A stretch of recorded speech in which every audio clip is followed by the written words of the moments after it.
Right, Peter, come on. Where are we going? Okay, so my bad point is G2's reliance on caps. So G2 basically had a really, really a rough a rough regular season. I mean, rough by their standards, right? But everyone's saying, "Oh, this is a four. The top four teams are like really competitive with each other, and like there's a bit of a drop off after that." And if you're saying that and you still go 5-4, that's not actually that impressive. And obviously, Caps and BB were kind of limit testing their macro on the map in a lot of those games. Not being as consistent as we would expect from them. Then they had a bit of a glow up in playoffs in upper bracket and against Fnatic. And people were like, "Oh, Caps is back," and I thought Caps was back. But frankly, in this series, we talked about the Jojo Cassidin performance, but there's one point in the game where Jojo fucks up on Cassidin, where he gets picked in a really really awkward position, where where Caps allows himself to get flanked by Merwin, like killed by Merwin, and like the with flash up, and they what should have been a pick on Jojo, maybe into an Atakan threat or an Atakan fight, um, turns into basically a lost game because Caps making an uncharacteristic mistake in like an important one of the most important, like a really one of the most important single games that he plays this entire year. And to me, okay, it's Caps. Sometimes Caps has a bad day. He's having more bad days than he has in the past. But to me, the sad thing is from this G2 is who do they play through if Caps has a bad day? Like this is in the past, G2 they didn't need Caps to be playing at 100%. Caps could be the guy who like coin flips everything, and then you have somebody else being really really stable in the team who's gonna carry the game. And then if Caps rolls 20 on his D20, like he just smurfs the other game, the rest of the game.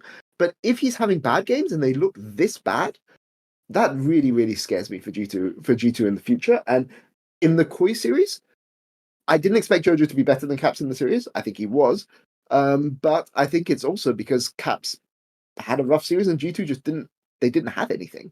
And to me, that's really really concerning. So we'll see what happens going international. But yeah, I was really really disappointed with the lack of other people stepping up in that series when Caps was having a bad day. What do you think? I can see that. I can see that. I mean, it's like I think that a team with Caps will always get used to rely on Caps because he always shows to be reliable. But more than I just don't know if it's like Caps has a bad day or if it's like when G2 has a bad day, everyone has a bad day. Because I don't feel like when G2 loses that someone is like trying really hard to win. Okay. No, that sounded well. Not sounded bad. Not like it's not like someone is 10-0 and then his whole team is making it hard for him to win. Right. That's what I mean. Right. Sure. I think that when G2 loses, it's like everyone is doing a little bit under the expectations.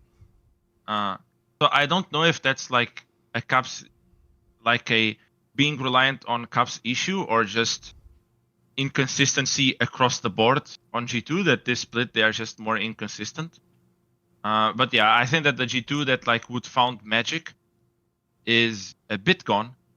And I don't know if it was coming from Yark or Mickey, or if it's the other three members that are just like losing the magic a bit, or maybe their synergy is just a little bit worse. It can be so many things.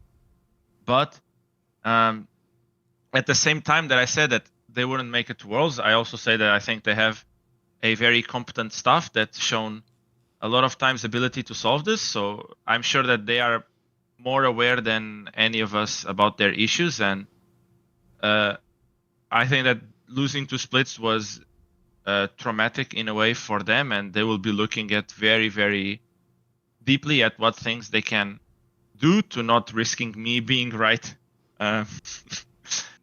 Right? Because like not making it to Worlds for G2 to me is like it's something that cannot happen in that org. So I think they will double down their efforts to make sure that like it's fixed.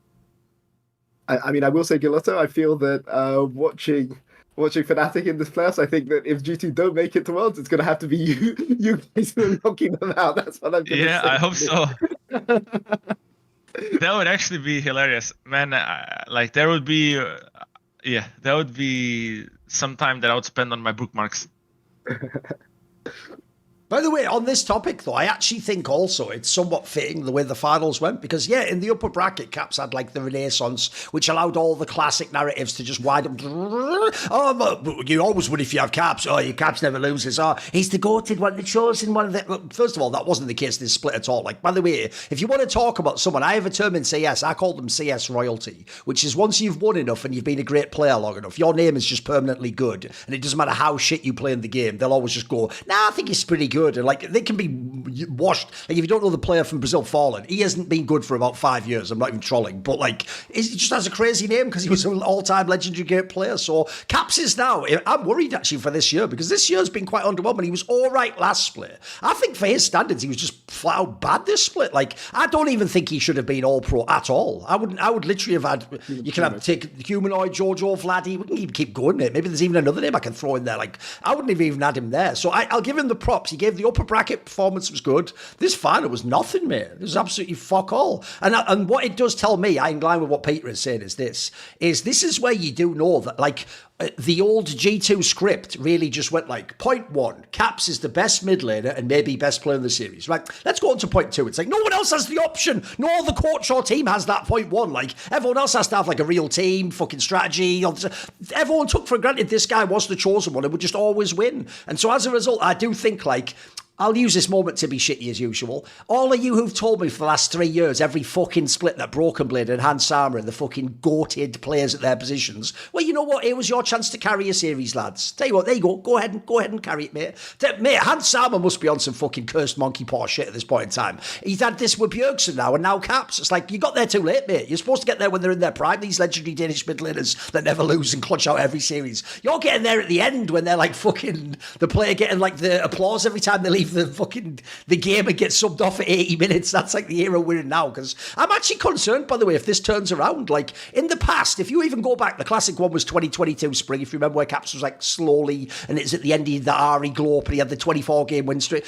He's very early ever even had like 3 weeks where he looks off. Like he's actually just been kind of a bit whatever. Like if you took the nameplate off this year, you'd never know this was him. This is a player where he either closed the game out, if he's behind, he'll get you back into the game with some crazy play. By the way, last year he even would just be really good just from beginning of the game to the end. Like so, something's off with the comp in that sense. I'm also, by the way, I do think as well, if this is where you notice a lot of other players sound bitter if they say, well, I was never in G2, I was never in Flag. By the way, if I made a list of all the great players that haven't won the fucking LEC, and they're not from mid lane, they'd all be looking at this series going, well, yeah, look, that's what it was like when I had a mid laner. Like, the other mid laner was the one, Caps, fucking Smurf for everyone. This is what it's like to play with a normal player in mid lane. Like, I didn't have the best player ever from Europe in my mid lane every single game. So you're telling me the other ADC and the other top was better than me? It's like, no, can we have an even fucking playing field? Suddenly it's interesting, isn't it? When there's one player that doesn't just magically, like, the story's written for him to win every time. So I also think, by the way, this ties into the first point of the whole show.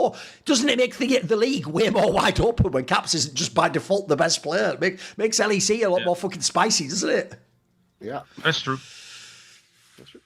See more cool, funny, interesting clips based on topics from my content? Well, subscribe to this channel then, or, be a pleb and don't.